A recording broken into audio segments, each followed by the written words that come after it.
We all do. We have a wonderful program scheduled today for us with distinguished speakers as well as a networking activity. So with that being said,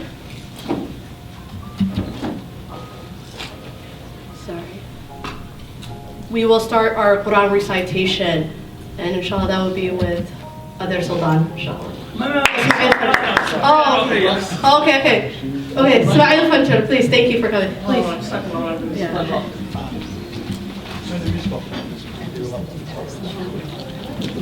Sultan mafuranayayo Quran no akhriya. A'udhu billahi minash shaitanir rajim. Bismillahir rahmanir rahim. ألم نشرح لك صدرك ووضعنا عنك وزرك الذي أنقض ظهرك ورفعنا لك ذكرك فإن مع العسر يسرا إن مع العسر يسرا فإذا فرغت فانصب وإلى ربك فارغب.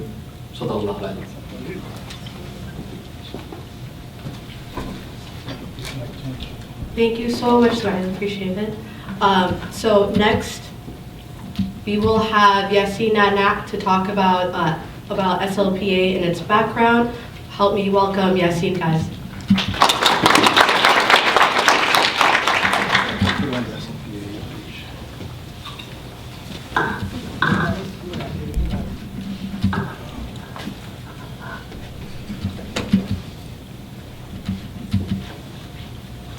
Assalamu alaikum wa rahmatullahi wa barakatuh. I have a prepared statement. Hasku data ko hadla English Somali, lakin it'll probably be mainly in English. It's an honor and a privilege to welcome you all to the 6th SLPA regional meeting in the past 11 months.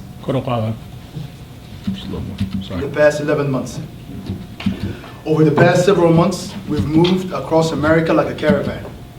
We started in New York, then to Columbus, then Seattle, Minnesota, then to Boston, and now the DMV. And I can say the DMV is the best city so far. And we're not finished, because from the beginning, our purpose was simple. Wherever we have Somaliland professional, SLPA will be there, and will show up. When we started the Somaliland Professional Association of America in 2008, we set out with objectives that were clear, even if they felt ambitious at times. It felt like planting seeds in the desert, trusting that if we did the work, the rain will eventually come. One of our first objectives was visibility, to create regional gathering and an annual national gala so Somaliland professionals could see one another, exchange ideas, celebrate their rich heritage, and recognize that our talent was not isolated, but indeed dispersed around the country. What you see today is proof that this model has worked. The second objective was unity, to bring professionals together across regions, across disciplines, and across generations. Today, SLPA has grown to over 750 members and growing. That consists of senior professionals, young professionals, students.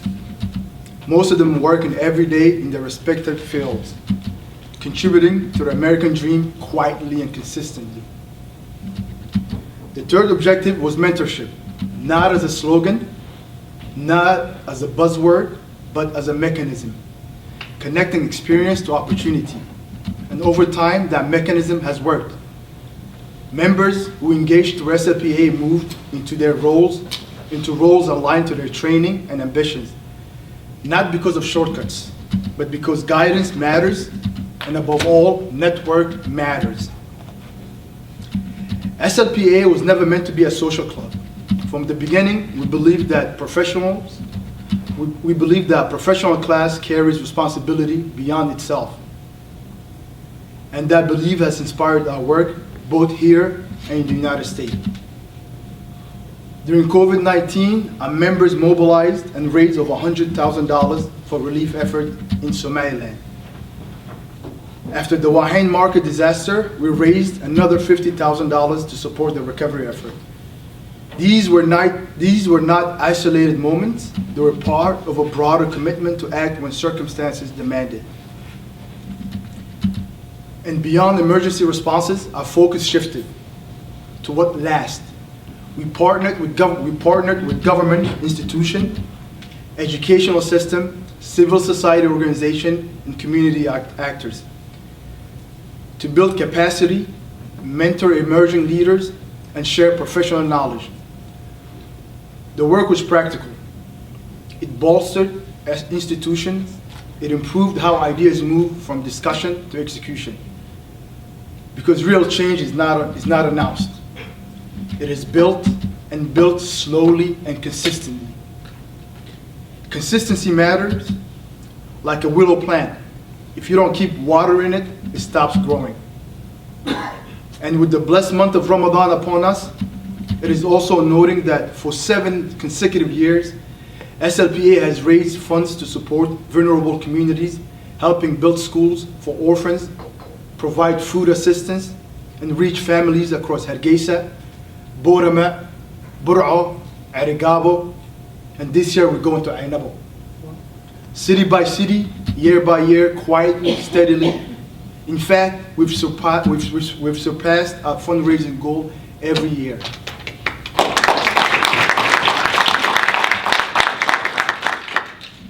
But let me be clear. SLPA was never meant to exist only as a fundraising organization. Our deeper objective has always been structural, to help lay foundations that are self-sustaining, that raise standards, and that persist. A central part of that effort is education. Education is not only about credentials, it's about identity. It shapes how young people understand themselves, their society, and their responsibilities. That is why Somaliland is more than teach subjects, a curriculum that builds confidence, that instills discipline, that carries history and purpose forward. Students should graduate not only with skills, but with a clear sense of who they are and what their country asks of them. And as John and as JFK said, don't ask what your country could do for you, ask what you can do for your country. To educators, you're not simply teaching lessons, you're shaping citizens. To government leaders, curriculum is not a technical detail, it is foundational. What we teach today shapes the mind and the nation we want to live in tomorrow. And alongside education, our diaspora professional must make a necessary shift. For many years, success meant earning degrees, securing jobs, and providing stability for our families. That phase mattered. It allowed our community to establish itself, but the next phase demands something different. We must move from getting jobs to creating jobs, from small businesses to building industries. I know not everyone will invest capitals, but everyone can invest expertise, networks, credibility, and time. Somaliland does not only need skilled workers, it needs people willing to build companies, improve supply chains, and create lasting economic capacity. And if we do not do this work ourselves, sadly, it will not be done for us. In recent months, Somaliland has stepped in a new chapter of history through recognition. Somaliland has been recognized by one country out of 193 countries in the UN body. Let us be clear, this is not the destination. It is the beginning of an arduous and demanding road. And as we all know, there's no such thing as a free lunch, unless, of course, if the event is hosted by SLPA. This moment signals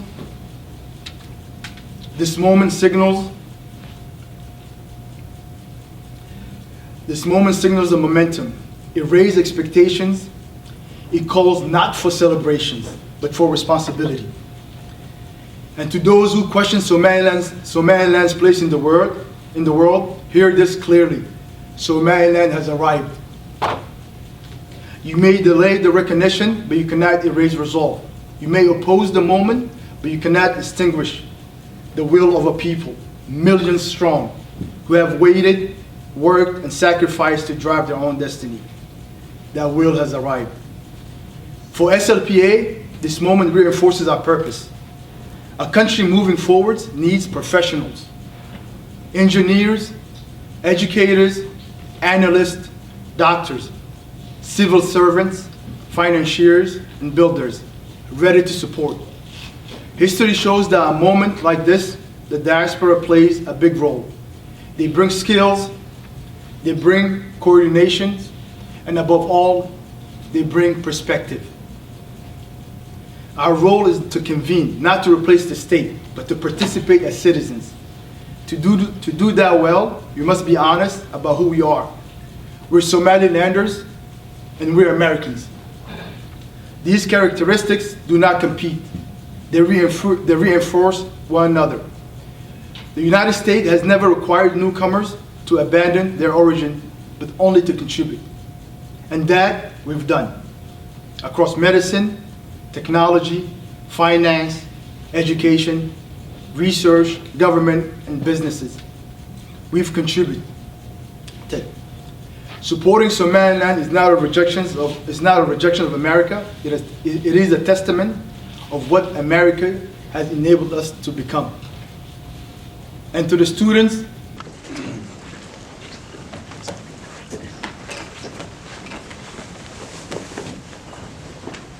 Assalamu alaikum.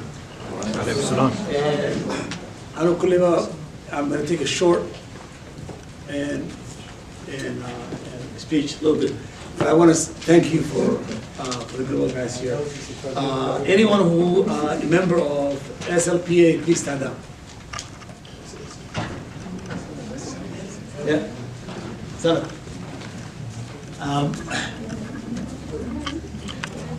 I want to say thank you for member of the SLPA for organizing this meeting and bringing DMV community together. It is encouraging to see Somalilanders gathering, not to talk, but to act, right? And I'm so proud. I'm so proud of you guys, especially young people. I could not be proud. I'm so proud. See a young Somalilanders interesting coming in and I want to engage. I want to get involved Somalilander community. Myself, I have been a community organizer. I've been dealing with Somaliland issue many years. When I was young, at the age of 12 years old and 16, 17, I left the country when I was like 16 years old. But always leadership and organization is starting as advocacy. You have to believe something that, as a person, right? You have to believe, hey, I have something that I need to believe, a goal that I need to meet. And when we are, I'm one of those people who always like to be behind the scene. So I watch people how they behave, and that's how you develop leadership. Leaderships are those who are built other leaderships, right? In Somaliland, we talk about one of the things that I was going to talk this morning or today was to advocacy. How do we build advocacy? I'm a member of a group called Somaliland Strategic Advisory Group. And one of the reasons that we built the organization is to coordinate diaspora advocacy for Somaliland. How do we need to, when we started that group, we started to question ourselves. And we say, look, why don't I have a voice, right? Somaliland has no voice in the United States. We have a lot of community members. We have a large educated young guys or girls who are coming out of school, but always someone else is speaking on behalf of us, right? And so we say, you know what, let's get together if we can start something that advocates for Somaliland, and also engage young people and motivate them and tell them, hey, look, you have to engage as a young youth, and especially youth guys, for you guys,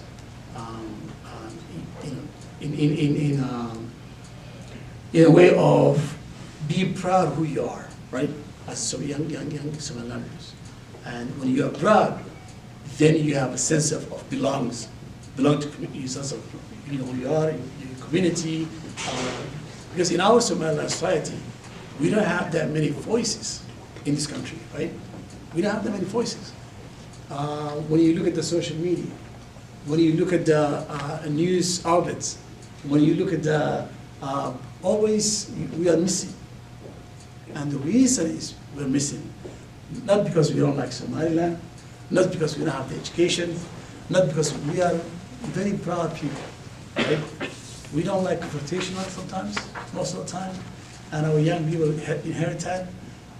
But the way you build leadership, the way you build organizations, the way you build a community together, right, is always unity, right? So I was gonna talk about a lot today, but I want to make it short and give you a highlight what a grassroots versus advocacy means, right? So one of the things that, so what, as Somaliland in the United States, what do we need? What we're missing? Why our voice is silent? Why we're not making noises, right? And I always ask that question myself. So we have so many young people who are educated in this country. We have lawyers, we have doctors, we have engineers. And let me ask you, I'm gonna all over the place, but I'm gonna ask you one question. If you're a lawyer in this room, please stand up. Or study law degrees. None of you, because that's what we need the most, right? The reason I ask that question is that there are so many obstacles in our country. And one of the main obstacles are someone who understands the law, someone who can speak the language of the law, right? I'm not a lawyer, right? So when I engage lawmakers, when I'm engaging to a news outlet, and I want to speak about Somaliland, and I don't have the lingo of the law, right? This is an advantage. But, and you guys know about in this country, a lot of leaderships in this country, they have a background of law degrees, right? So if you look at the policymakers today, if you look at the people who in leadership companies, well, all of you guys work companies. If you look at your company's leaderships and you look at their profiles, most of them, they have a background of law. And the reason they have that, and they always attract that, big companies hire those guys, because they've been trained to speak. They've been trained the language of talking to other companies, talking to government, so definitely we need more young lawyers in our communities. You guys, those of you guys going to school or headed to school, I want you to think about that. Think about being law degrees, because we need the most. When I traveled to Somaliland last year, that was missing. It was missing also. It was missing that, it was missing that. So so grassroots. When you have a grassroots, you have open up the doors.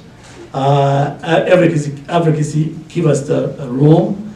You can coordinate and others and define Somaliland way of others cannot do it because you're educated, you understand the language, you understand the language of the law.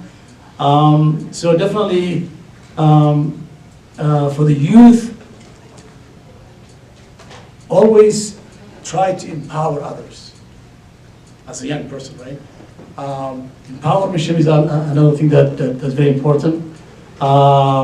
Students, if you are a student, bring an ideas, research about Somaliland to your classmates. So if you are assigned a project, like for instance, I have children, one of the things I do mostly, and to build their sense of being a Somalilander, I tell them to do a research, write a paper. When you are in your school, your assignment, always pick something within Somaliland, right? And that's part of advocacy, right? They're always advocating. Somaliland teachers doesn't know, the student doesn't know. When there's a culture, events, where your garments, girls come bring your dinner, right? Boys bring your ma'awis and your shirt, right? So that's part of advocacy. We don't need entitlement to be effective, but we need preparation, right? So prepare is always the key. To be advocating Somaliland, always prepare. And the way you prepare is to organize, be unity, don't get involved local politics, don't get involved tribalism, but stay on focus if you really want to engage in Somaliland. Somaliland needs you guys more than ever before. A young, educated people. We have I honestly believe that. We have the most smart people on the planet. You guys are very smart people. Because wherever we go, we excel. We excel wherever we go. Whether through the schools, whether to other matter of business, we always excel. But Somaliland needs us the most today. One of the things we're lacking today is people who have skills. Your skills. Engineers, lawyers, doctors, accountants, business people. We have a young education people in the country, but they don't have the experience. You guys have the lucky to have experience. So advocacy is one of the things that we can do to go back and either train, open seminars, advise sessions for the local companies. When my son was 16, I told him, hey, look, you got to go back, and if you want to advocate for Somaliland, if you want to talk about Somaliland all the time, you're 16 years old, I'm going to put you a flight by yourself. You go back and you find what you can do. He went there, he spent 3 months in Hargeisa. He didn't stay in the city. He went to the countryside. He was sitting on the floor teaching students English for 3 months, right? He said, Dad, I'm sitting in the middle of in a tree, underneath the tree, sitting on the floor, teaching these kids English. So sometimes you have to sacrifice, right? A little bit, if you can, right? You have to be passionate about it, right? I am very passionate about Somaliland. I don't apologize, being proud of who I am. Right? So own it, own Somaliland. Our people. I think your parents might not tell you all these stories, all the horrible stories that happened to our country. I said, I grew up in Mogadishu. At the age of 10, I realized I can't just stand and watch what's happening to my community. So we organized as a youth kids. I was in grade 8, I went to grade 7. We went to grade 12. When I was grade 12, the government finance, I was, and the thing is that because we so believe it, we believe in our people, in our community. And that's one of the things, my point is here. You have to believe your community to begin with, right?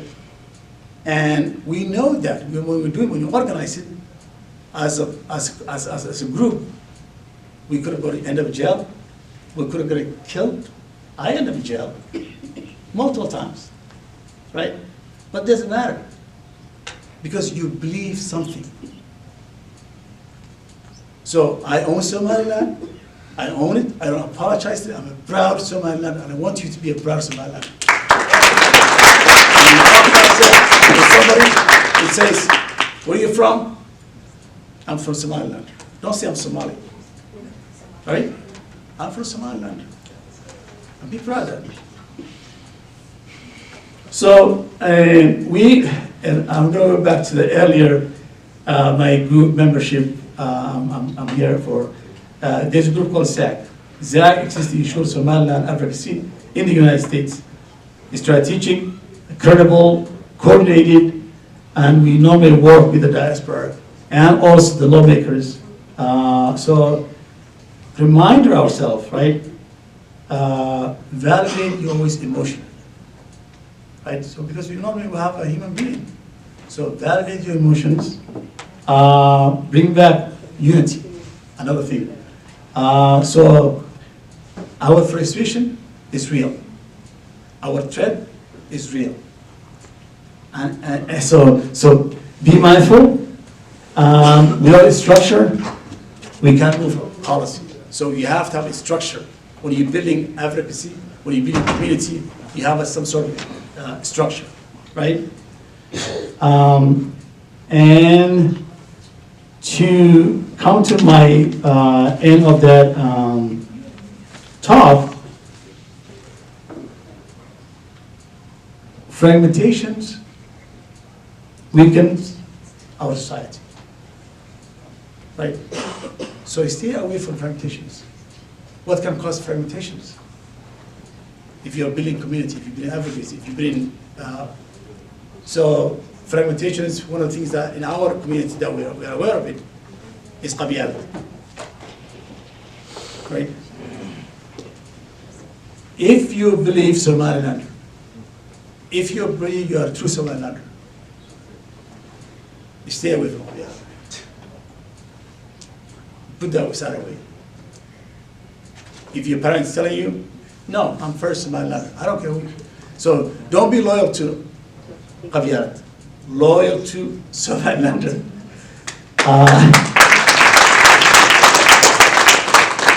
So the responsibility of leadership is to coordinate, not to complete, right? Leadership always, they coordinate. So that's one of the things that everybody can do.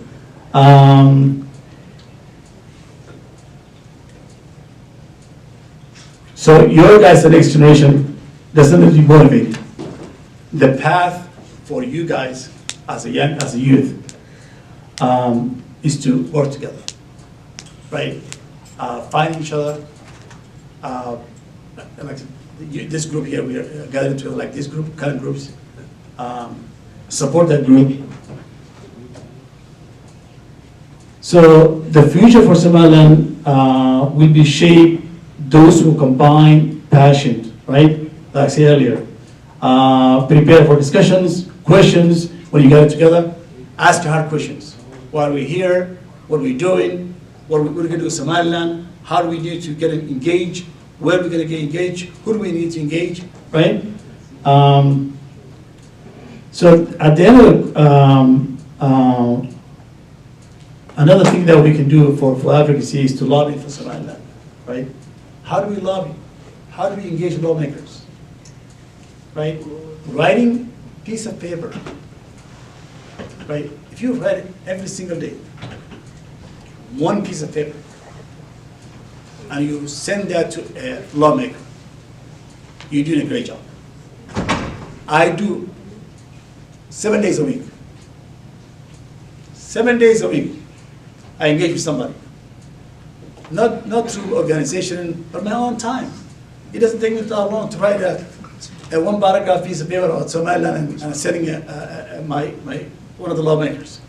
And I tell him, hey, exactly, this happens in Somalia, ABC, what do you know about it? That's part of advocacy.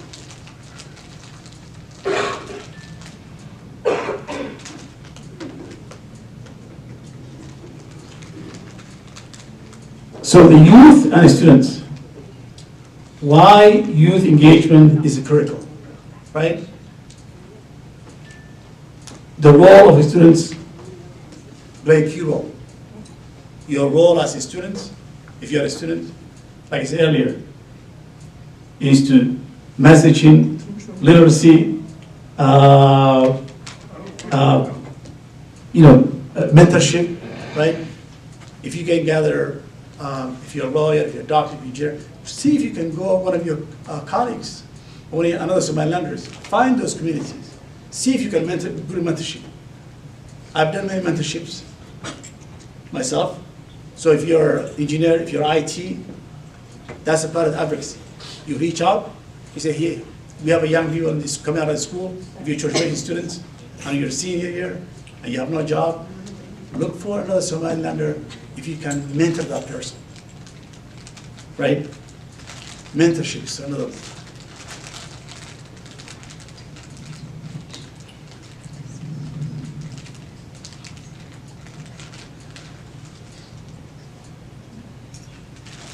And I'm going to end with this,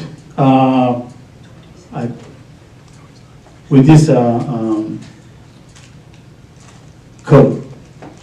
As someone who has involved closely advocacy effectively here in the United States, I have seen how much impact organized, discipline, and voices can have, right?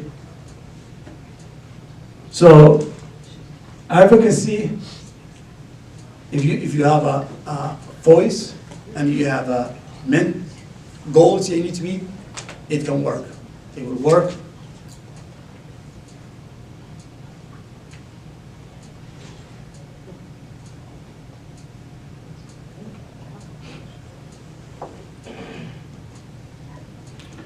So in the last line, we don't need to be some people, they like the titles. I don't like it. I like behind the scene. So if you're a leader, right, don't need to title, be effective. You need a preparation, right? You don't need a big title. You need to know who you are. No one cares about if you really care something. You don't need a title, right? But you need a preparation. How do you prepare? You prepare people, right? You see your fruits growing. You see your leaderships, that you mentorships that are going to do something better. And that is my last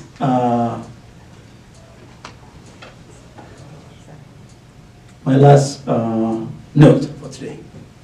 Yeah. I usually start behind the scene. I'm not a great speaker. I told people all the time, I'm normally a soldier, right? So my brain think about being a soldier. So usually soldier, you send them troops, but you don't burn the speaker and microphone, tell the speaker. Anyway, yeah.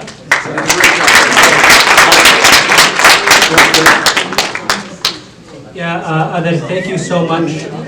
Today, you are not doing bad. We're also seeing growth in investment in ICT and telecom, which underpins the mobile money that you all know today, internet access, which is really today one of the best, I think, in Africa and actually in the world, and digital economy. So these sectors enable productivity across all of us. Finally, infrastructure investment, such as schools, Ahmed spoke about Barsatech, clinics, energy, and logistics. It's lagging behind, and this is what we really need to invest in, and they represent a smaller share today, but it has the highest long-term impact on economic growth and state capacity.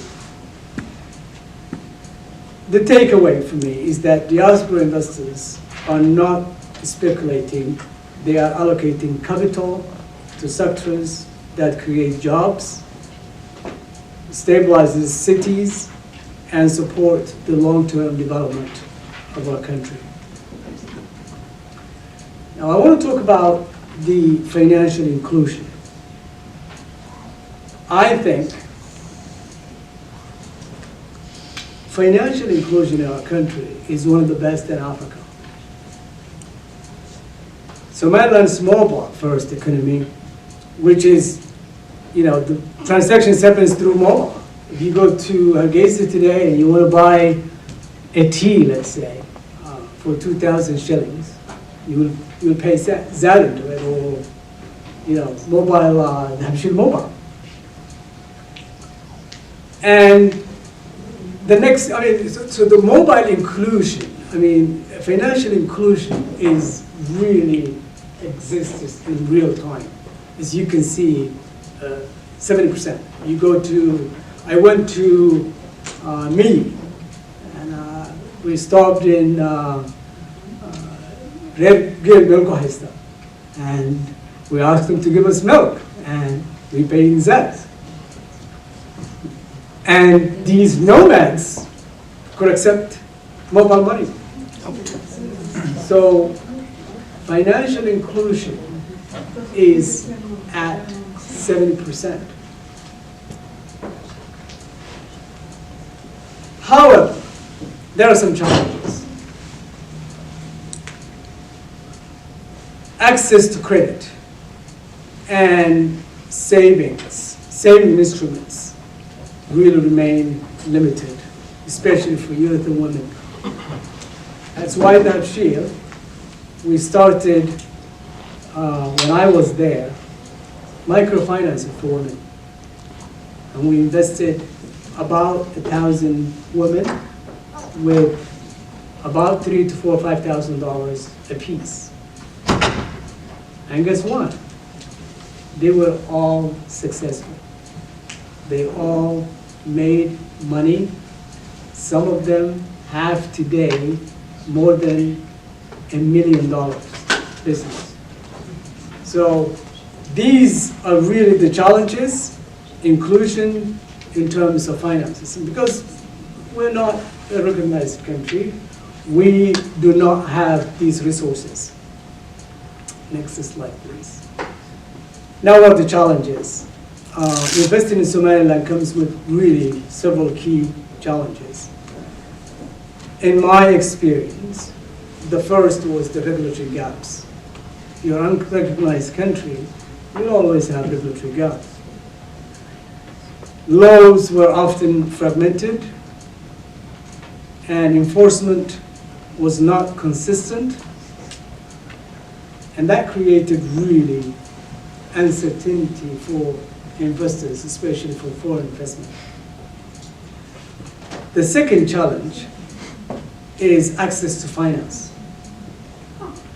Local banks offer high interest rates as high as 12%, and there's lack of availability for capital for many entrepreneurs that really have a good business idea, especially in smaller businesses.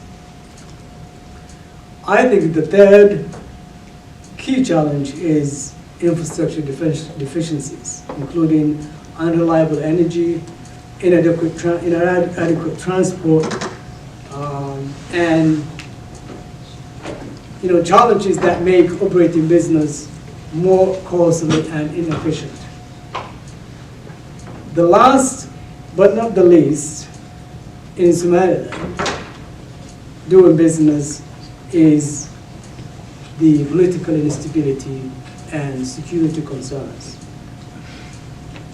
While Somaliland is relatively stable compared to the regions that are our neighbors, there are still political and security concerns that can deter long-term investment. The incident in Las Anod alone really created havoc into the eastern region of Somalia, like Arigabo, Kamburao, and that region, and I know. These barriers highlight the need for reforms to unlock the full potential of Somaliland's economic growth. Now, I have given this slide to the event in Columbus last month, and these are, I think, recommendations that I have also drafted back in the days when I was with the Hafshir to the Somaliland government. And the first recommendation is the investment climate and the legal uncertainty, as I spoke about in the slide earlier. The priority of business, doing business in general, is predictability. Before you do investment, you need to have predictable business environment. So investors, especially local and diaspora, they really need clear licensing. They need transparent fees. They need reliable dispute resolutions that right now do not exist.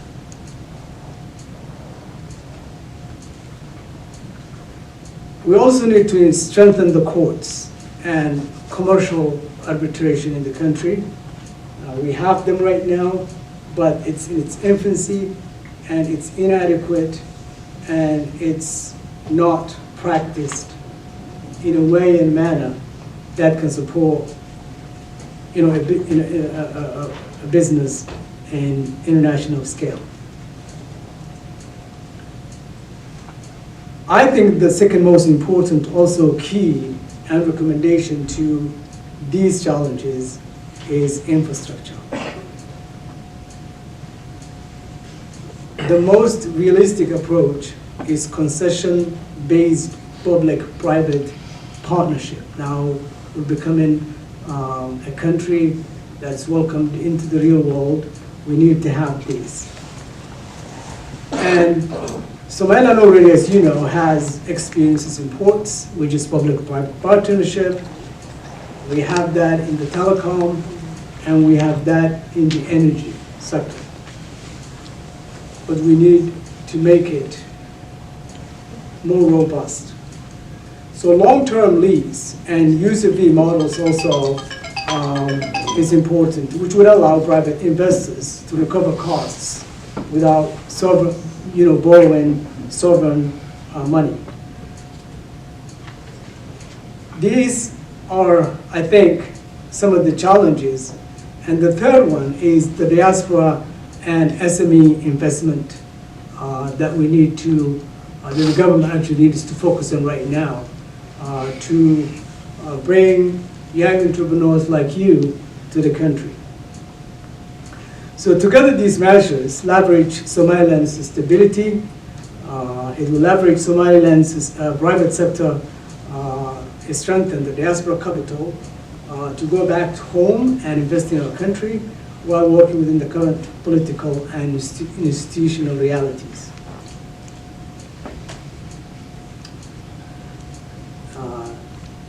The leadership now.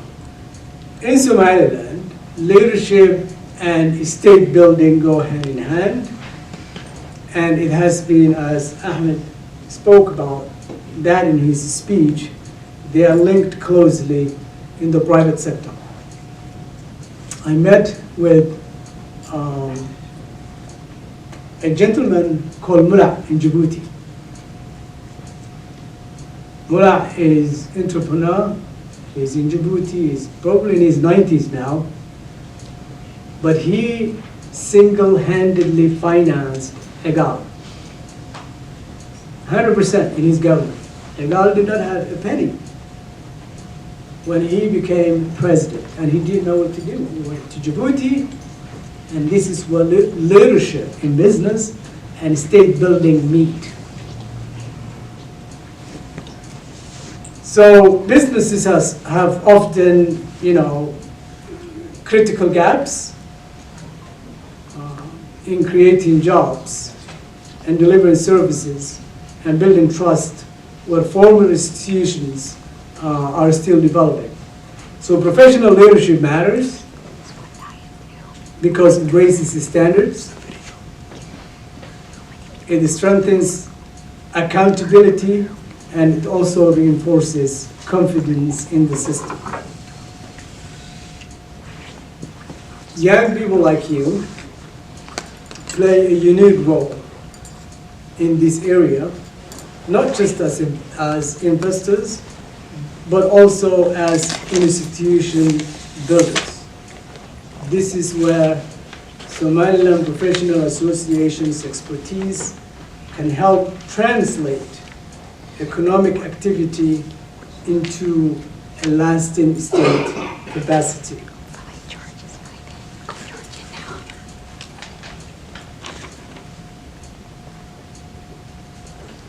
I know I said I'm going to speak about 25 minutes, and I've used all my time, but I would like to close with one simple message.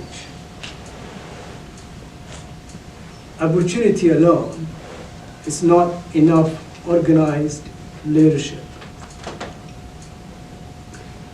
It's not alone. I've asked to speak today about Somaliland's economy, its different sectors, the financial inclusion, and the challenges that exists in the country, as well as the policy recommendations that we need to give to our people. So, in general, the discussion today is about doing business in Somaliland, but more importantly about how opportunity, growth, and leadership come together. Somaliland has, over the years, demonstrated its stability and resilience in very complex region, creating real space for private sector growth. Before actually discussing investment in Somaliland, investment and opportunity and the challenges, it's very important for us to ground ourselves in the context of Somaliland and the Gallants. When people talk about Somaliland, always the context is missing. Somaliland is stable, peaceful, and self-governing, with more than 3 decades of locally led state building in a challenging region. And this stability itself is real asset. So its strategic location, as you all know, the Gulf of Aden, places it along major global trade routes. And it has been a trade routes over the years, as Dr. Issa spoke about. So this is directly shaping opportunities in logistics and regional commerce. Somaliland is also a youth majority society, and this creates urgency around jobs, but also opportunity in investment and skills. So the stability that we have in Somaliland provides the foundation, professional leadership, and diaspora, engagement, and basically that's what shapes today Somaliland. Next slide, please. So, what is Somaliland's economy, and how big is it? People do not know that our economy is actually bigger than that of countries that are recognized, such as Eritrea. And it's very close to Djibouti, but Djibouti has IMF, World Bank, and recognition that gives it really a lot of opportunities that we do not have. So our economy has grown despite lack of recognition in the past, and that growth is driven by SMA, which is really very unique in the region, diaspora capital, telecom, and trade. So youth and the Tahiti form the backbone of labor and innovation. And the chart that you see today, when I went to Somaliland, its economy was actually less than in 2016. In 2006, it was less than 2 billion. Today is, I am sure, close to 10 billion, but that's very conservative World Bank figure. And it's growing 3%, which is really modest. So this chart in front of you illustrates Somaliland's steady GDP growth, despite lack of international recognition. So the growth is driven by the private sector activity, diaspora investment, telecom, and trade.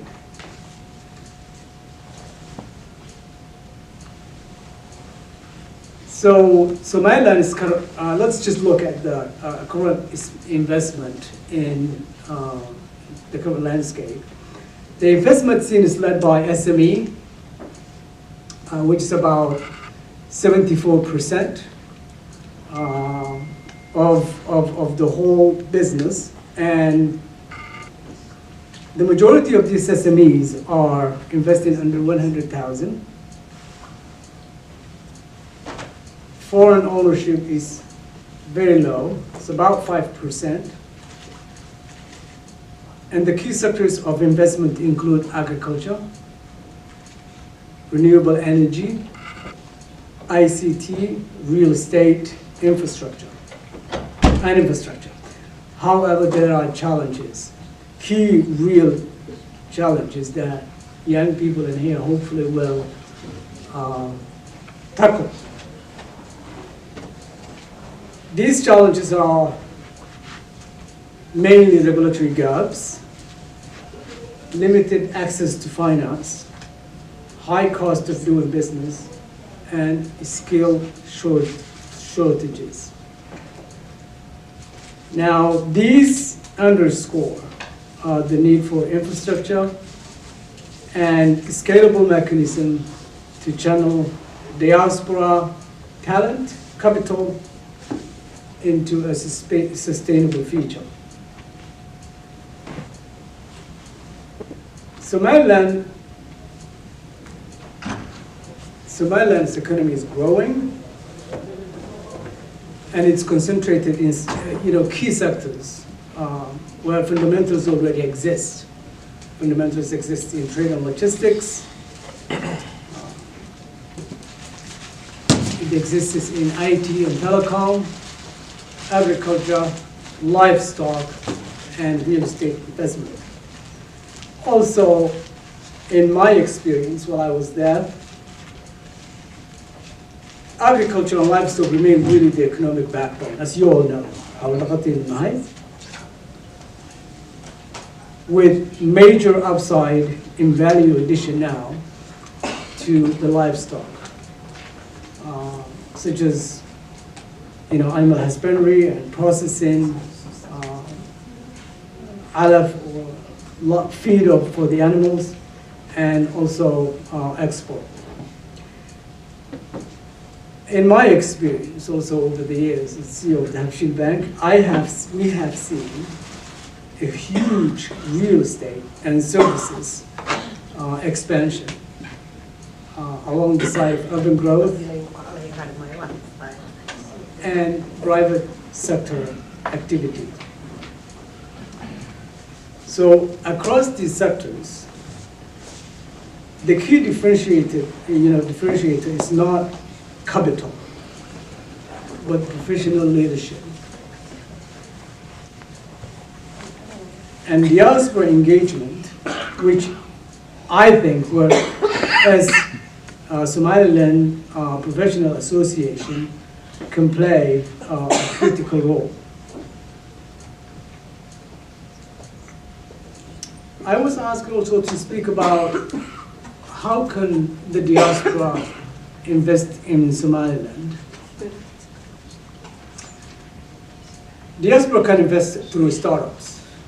And the whole country is actually young, everything is a startup.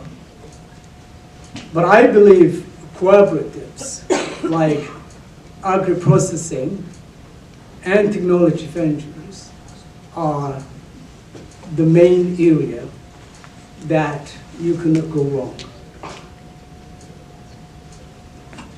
This is also what's doing the upskill for our young youth, and also provides infrastructure to the country.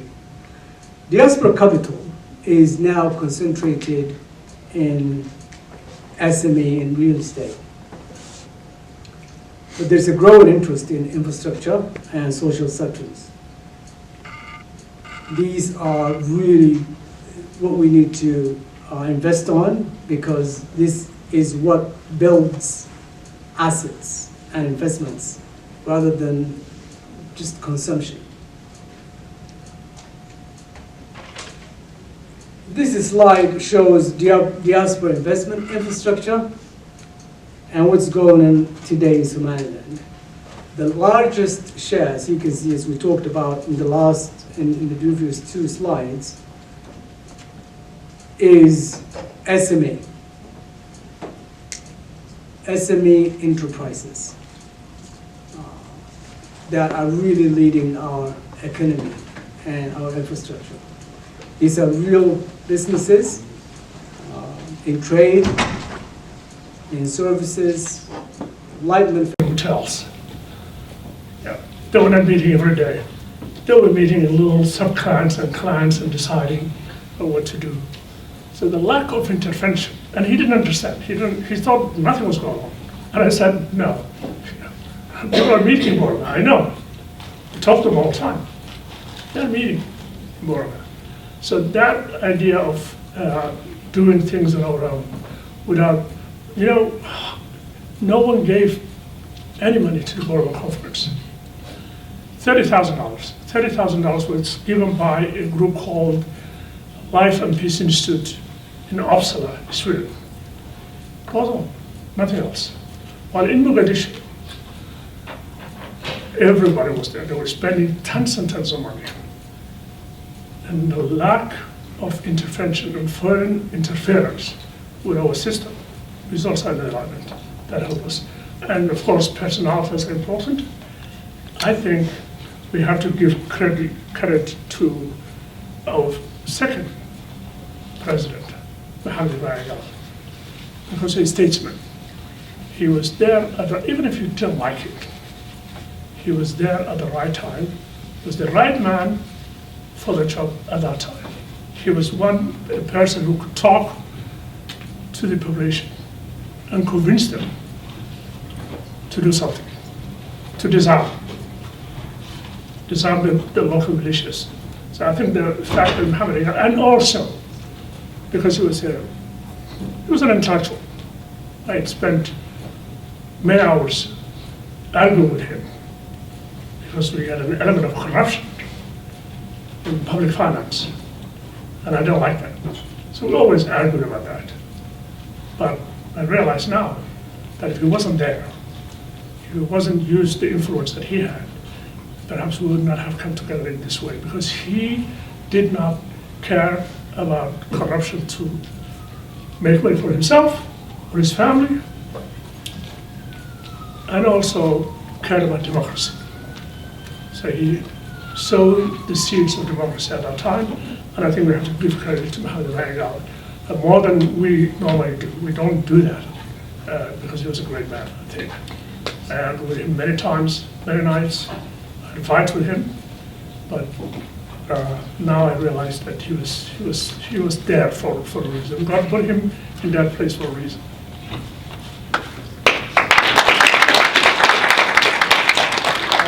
And before we close this segment, we'll have the last question from Idabania. Yeah, okay. Salam alaikum. Sister. Actually, I have a barakallah. We have Dr. Ahmed today here. Take back us to all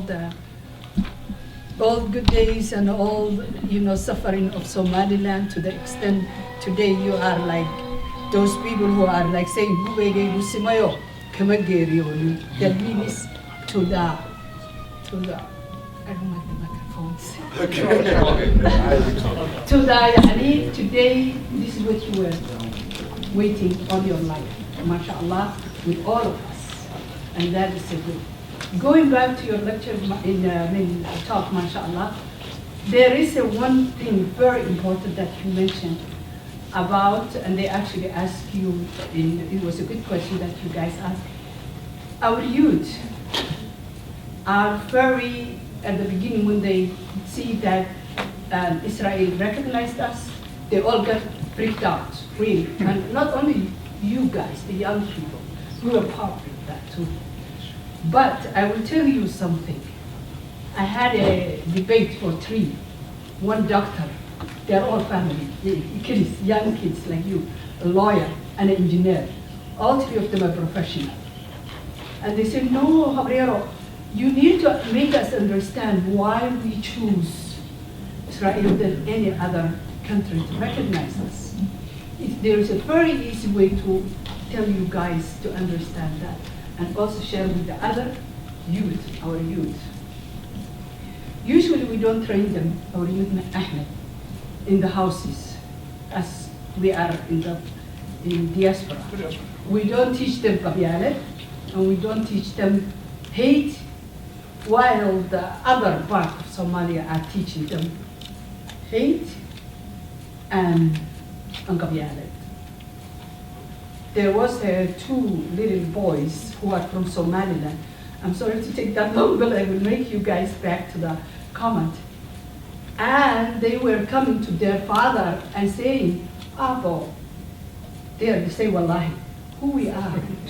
Are we the ones that people hate, or are we the ones that people love? And their father, this is the origin, this is where they are from, and we don't teach them our young. And he said, who has been hated and who has been loved? And they didn't know who they are, but they wanted to know whether they are this one or this one.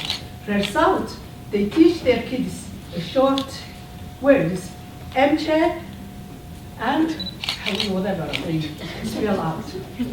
Imagine these 2 Somalilanders from mother and father, they didn't know who they belong. But now what we're teaching you, it's not we are against Gaza. It's not we are against our brothers of Gaza. It is the desperation that to the point that South Somalia pushed us out to take us back what they don't know, because they were not there when I was like your age or younger, and I was coming to the United States. I had an I-20, and my if we need aid or anything like that, we don't have to depend on them. More investment opportunities, halal investing, inspiration for diaspora investing, being able to come to the country. What we were talking about earlier of private sector being able to work with the government, people being able to create those opportunities and trade opportunities with other countries. And then passport recognition, being able to travel outside of Hargeisa, students being able to do student visas and learn overseas and then bring that education back home. And then hopefully not just recognition from Israel, so for more moral connections. And yeah.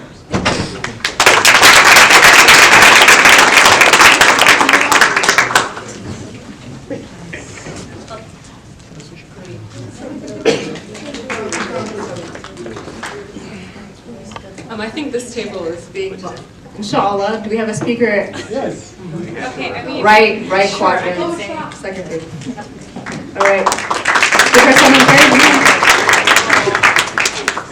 I think, okay, so our question was, what are the main challenges members of the diaspora face when visiting or working in Somaliland? I think you guys have covered a lot of what we discussed as well, so like things like language barriers, the culture barriers, the expectations, like why is this store that says it's open at 8 a.m. not open at 8 a.m., you know, that kind of thing is what we talked about.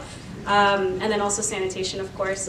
And then we were also talking about how difficult it is to get your foot in the door if you're interested in investment, if you have ideas and you want to bring it into the country, and how things are so niche and you just have to have a connection to make connections, right? So that being a big barrier for diaspora like us.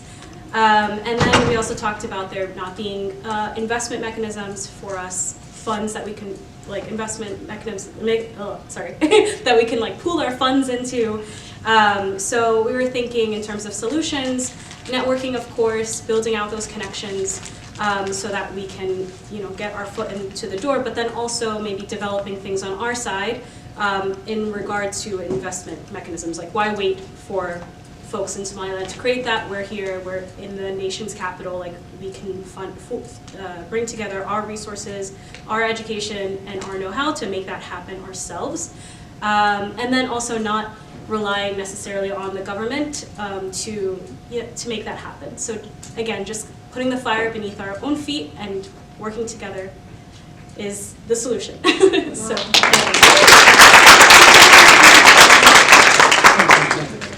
Oh, sorry.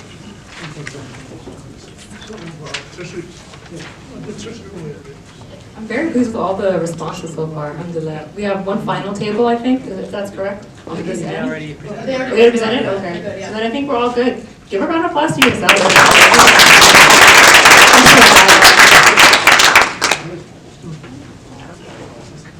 Okay, we're going to ask Sophia to come up to announce our next speaker, please. Oh, we have one announcement.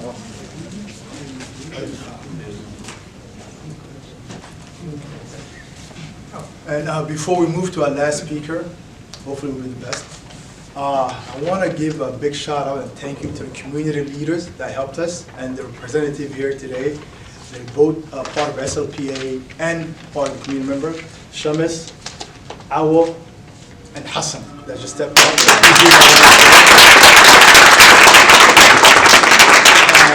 And above all, I want to give a big thank you and a shout out to Khaltoon Hussein.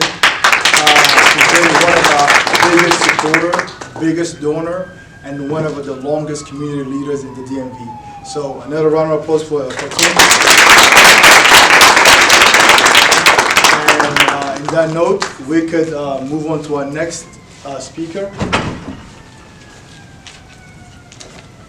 Help me welcome our next speaker, Abdurrazak Chawa. Yes. Abbas. Yes, the whole crew. And Sharif, thank you so much.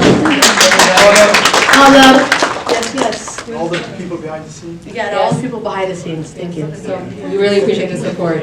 As we close the night, if anyone has any questions about getting involved for any future events, again, I think Mahad said the QR link is behind us, so you can go ahead and scan it with your phone if you didn't have an opportunity before the breakout sessions, inshallah. But again, thank you guys for an amazing conference day. We're so blessed to be in such great company and amongst great community members. So thank you guys again. Thank you so much.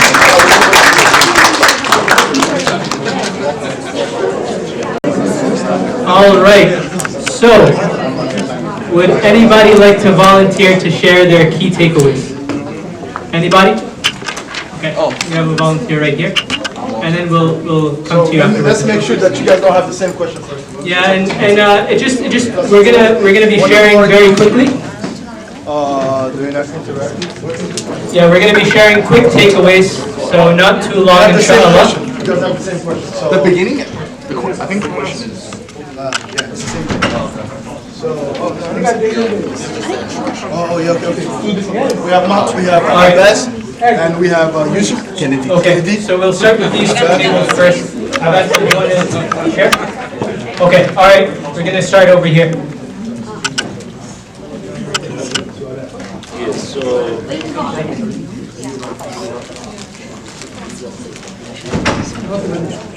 Assalamu alaikum. Our question was, what are the main challenges members of the diaspora face when visiting or working in Somaliland? So, as Somalilanders, we visit a lot back home. So, I know a lot of you visit a lot of challenges, something that you don't like when you go back to Somaliland. So, one of the things that a lot of our members say they don't like is the traffic. It's a lot of traffic and there is no roads. So the problem is the infrastructure. Another one is the business hours. You know, every place is closed during the day. People go to sleep during daytime. They close for salat. You know, they come anytime they want it. They open anytime. So that's another challenge. And also another one is the lack of the professional service. You know, if you visit a business or if you visit a government office, there is a lot of you don't get the the service that you need. So that's a lot of challenge. So the solution we have is we need regulation. The government need to do some type of regulation. So the government need to step it up. Another one is investment. We need to invest back home. We need to partner. So that's another one. Also, we need to hire a lot of qualified people. You know, quality matters, or qualification, and we need to hire the right people to work these places. And that's all we have. Thank you.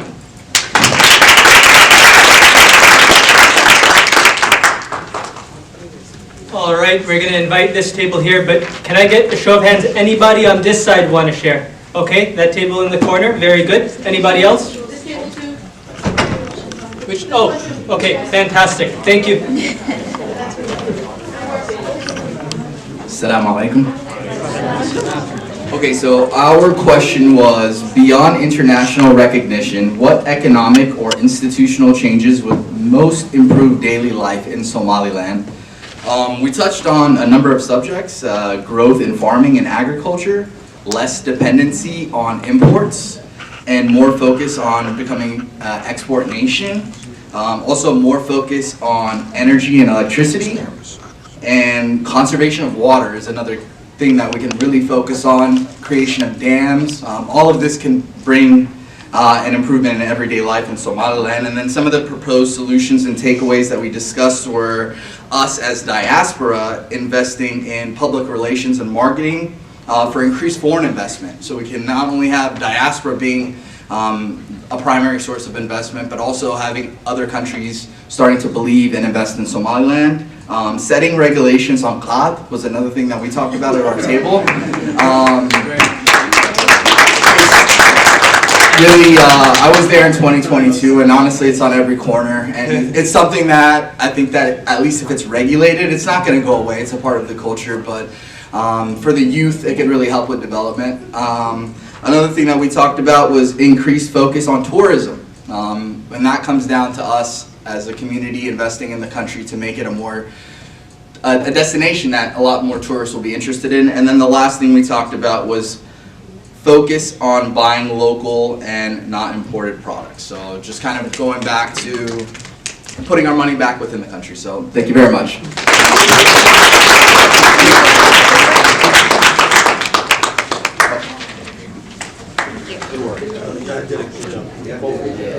Excellent job.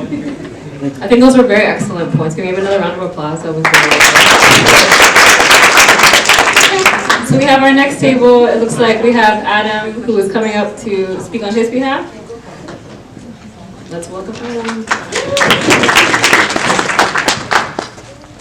Thank you, Shamus. For the record, I do like to talk, but my table did elect that I come up, so this is not for my ego.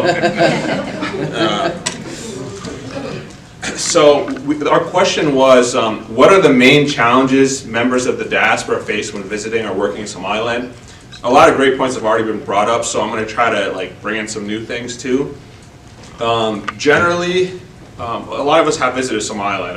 I know I've been like 5 or 6 times, and a lot of norms can be different from what we've experienced growing up in the U.S. So being humble and understanding of the differences in those norms can really help overcome, because that's a challenge. You know, just we had a few examples of that we brought up. So another thing is just difficulty in the frameworks, especially legal frameworks in Somaliland. That presents challenges when trying to do business, or if there's some disputes. One of the people at my table mentioned it was so difficult to get a report filed with the police, and that shouldn't be that hard. So going into solutions, because I think that's where we should be talking a lot, is we have a lot of technical skills. I mean, even just the last thing that was brought up, those are a lot of great ideas that I like. So I think we need to just get involved in leadership. One big barrier I see though is we have a lot of, and I brought this up, we have a lot of conveniences in America. I mean, it's kind of crumbling right now, but with the infrastructure, health care and education, a lot of those things. So if there's ways we can encourage investment to be able to move to Somaliland and not feel like we're giving up some of the things that we do enjoy, and we might not really just always acknowledge that it's important to us, but go through that so that we can go and be leaders and enjoy contributing and not feeling like we're giving up anything by leaving here. Because I think that there are a lot of opportunities to bring the expertise to develop the frameworks for these businesses, for the legal space. The central bank point that was mentioned earlier, I think there's a lot of opportunity for all of us to go there. So I guess I'm kind of rambling, but understanding those differences in the norms, and then understanding how we can get involved in developing regulations, legal frameworks, preventing monopolies. That's a point that was brought up, that there's a lot of big businesses that are doing well, but we want to make sure that there's diversified businesses in Somaliland too. So that's it. Very good.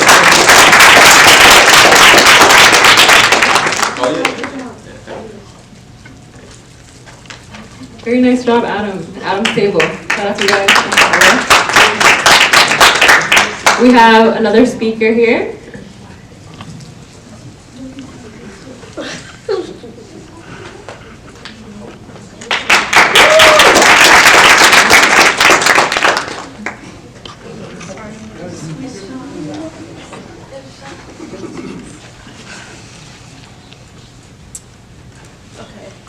Sorry, I'm a bit scared. My name is Farah, and our question was, beyond international recognition, what economic or institutional changes would most improve daily life in Somaliland? And we came up with education. Our people are very educated. They have diplomas, degrees, all of that.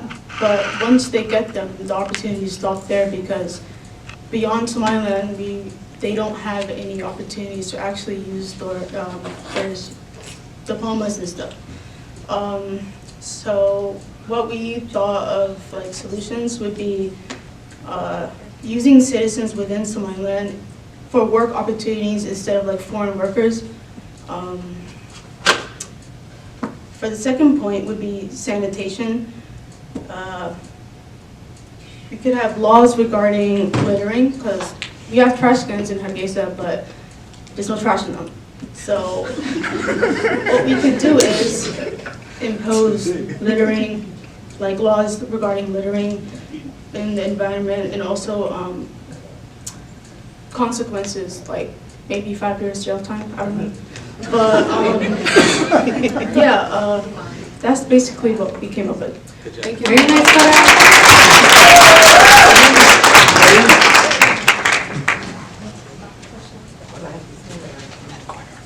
Okay, so I think this corner over there is being voluntold. No? Yeah. Okay, very good. Round of encouragement.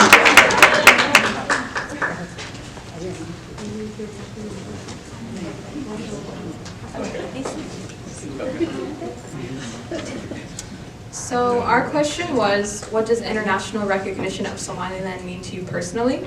And we came up with our dignity and pride, no longer being spoken for by people who don't understand our experience and what we've endured as a community. Safety and security, our say with what we do with our resources, for example, our coastline, and in turn that'll boost our economy and create opportunity. And then travel and access to capital, which will open doors for investment, and peace and prosperity, and not having to fight for the rights that we deserve.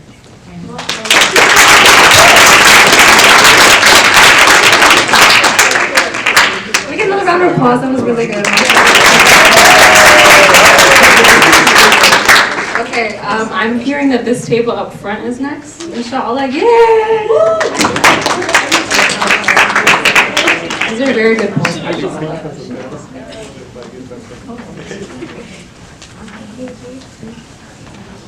Assalamualaikum.